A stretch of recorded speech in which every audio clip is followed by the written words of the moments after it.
Hello everybody, and welcome back to the coolest, oh look, Thompson, dog training channel right here on YouTube. I'm Tom Davis, America's Canine Educator. Hey, thank you so much for joining me here today. If you're new here, welcome. If you've been here for a while, thank you for your loyalty. Look guys, the dog training industry is confusing as hell. I agree with that 100%. I get confused all the time of all this stuff that's going on. It's like, he said this, she said this, what book to read, what collar to use, what leash to use.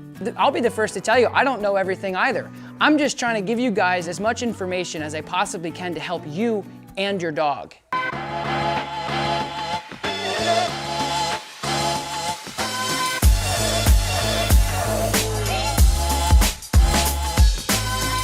And with that being said, as a dog trainer or even a dog owner, just realize that you have to do what feels right for you and your dog.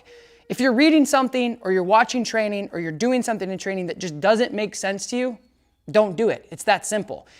Now moving forward from that, I have recently had an epiphany of like, holy crap, this information, like I said in the beginning of the video, is like, boom. So I want to talk about it. We're going to dive right into it. I have an online training facility and I usually work on that 2 to 3 hours, Monday through Friday, every single day before I come into the facility to work with my trainers, my board and trains, and of course my clients. And recently, while filming and recording a podcast session with one of my online sessions, I basically was like, wait a minute. So this girl was having a problem with her dog and she was really conflicted on her dog barking at people at the door. All right, really quick guys, before we continue this video, do me a solid. Like this video, and I want you to leave a comment down below right now, pause the video, and let me know what kind of dog you have. Doesn't have to be purebred. What kind of mix do you have? Do me a solid. Subscribe to my YouTube channel, turn on your notification bell so you don't miss away any of the giveaways that we do on here. I give away bundle packs of the No Bad Dog merch, stuff like this.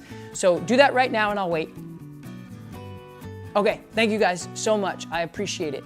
So I was having that conversation with my online client. She was talking about, my dog is barking at the door, my dog is chasing squirrels, my dog is barking at people inside the car. Now you would think, yeah, and so basically what I came to realize is I started to catch on to a lot of the clients recently, and I just, again, like, I try to learn every day. I try to sharpen my tools and get better at what I do every single day for the dog's sake.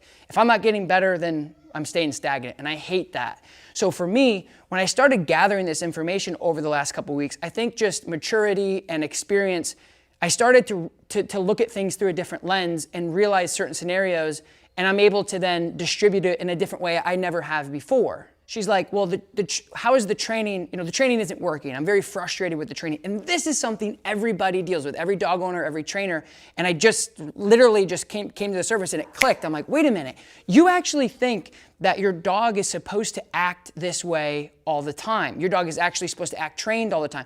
Your dog is supposed to walk very nicely on a leash all the time. Your dog is not supposed to get excited when you come in the door. Your dog is not supposed to bark at things they feel like they need to bark at. Hold the phone. Let me just help you out right now and get away a lot of that frustration that you're having with your dog. Dogs are not robots. The training starts when you apply the training. The training isn't universally, robotically into the dog. That's the way they have to act. If your dog pulls on a leash, that doesn't mean they're not trained. If your dog jumps on somebody, that doesn't mean they're not trained. If your dog gets excited and barks at somebody else, that doesn't mean. The training starts inside voices versus outside voices. Let me give you a perfect example of that.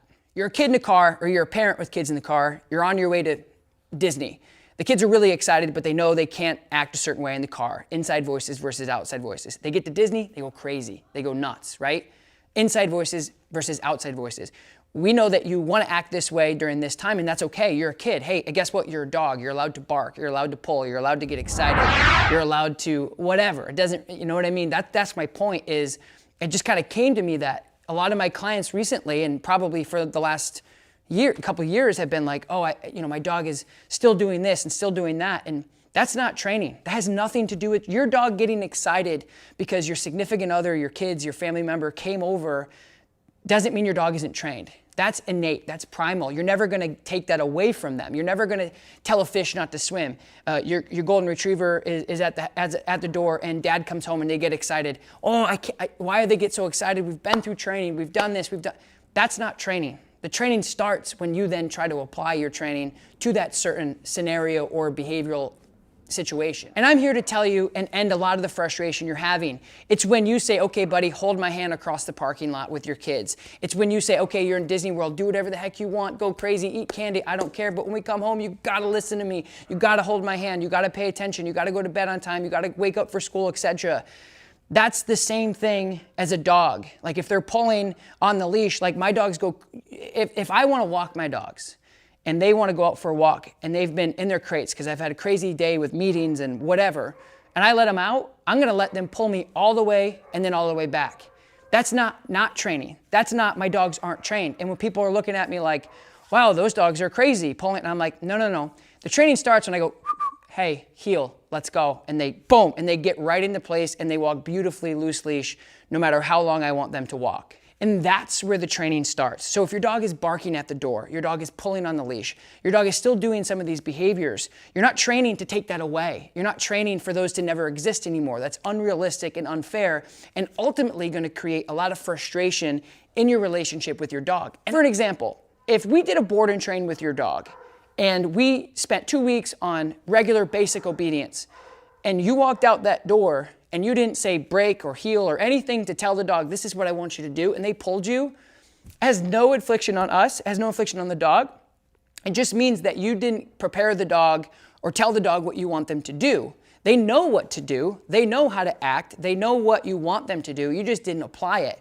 So because your dog is doing these things does not mean that they're not trained. So anyway, guys, stop being so hard on yourselves, being so hard on your dogs, making sure that you're able to tell your dog what they can and can't do and that they listen to that. If your dog gets on the couch, you tell them to get off and they get off, great. If your dog gets on the couch and then doesn't get off, that's a problem. That's where you need to start training. Same thing with healing your dog. If your dog's pulling on the leash and you can't go, okay, I need you to pay attention, I need you to focus because we're getting into an environment where I want you to heal, and they can't, that's where you need to work on that. But just because a dog is doing these things does not mean they're not trained, and stop being so frustrated with that. You're not going to take that away. You just need to be able to apply certain rules and structure, just like kids. Like, be a kid. I don't want to decompress you of being excited and running outside in recess and playing kickball and being afraid to yell because I told you you couldn't yell inside. It has nothing to do with that. It's like, I need to tell you what you can and can't do, and you need to listen to me because it's going to make our life less frustrating, but more importantly, it's going to keep you safe, both mentally and of course physically. And so my point is, guys, there's a lot of stuff going on in the dog training world. Who's right, who's wrong, blah, blah, blah, blah, blah. Do what works for you guys. Don't be so hard on yourselves. Dogs are not robots. They're not computers.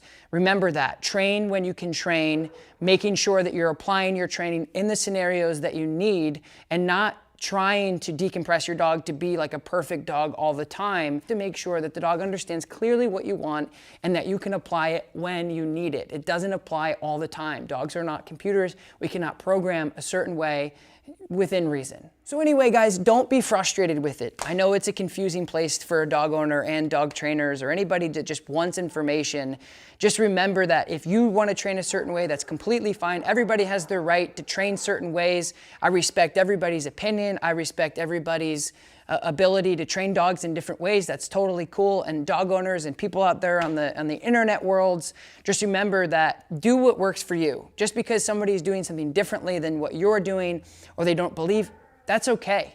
The dog world is one of those things that we're so emotional about, mainly because we love our dogs so much. And if we see something that we don't understand or we're not agreeing with, we automatically assume to attack things, and we automatically assume that the world is falling apart and, oh my gosh, what are we gonna do? Everybody has their own way of doing things, and it's okay. We need to understand that that's fine, respect it. Everybody has their ways. But anyway, guys, if you haven't yet, don't forget, subscribe to my channel, turn on your notification bell, and I'm going to be dropping these videos all the time. Now, this is something that doesn't really have to do with me actually teaching a dog something. So if it's something that you actually are interested in and you like this one-on-one stuff, leave a comment and let me know. So anyway, guys, I'm going to get back to training. I appreciate you guys listening and watching. Again, if you haven't yet, subscribe to my channel, leave a comment below, let me know what type of dog you have.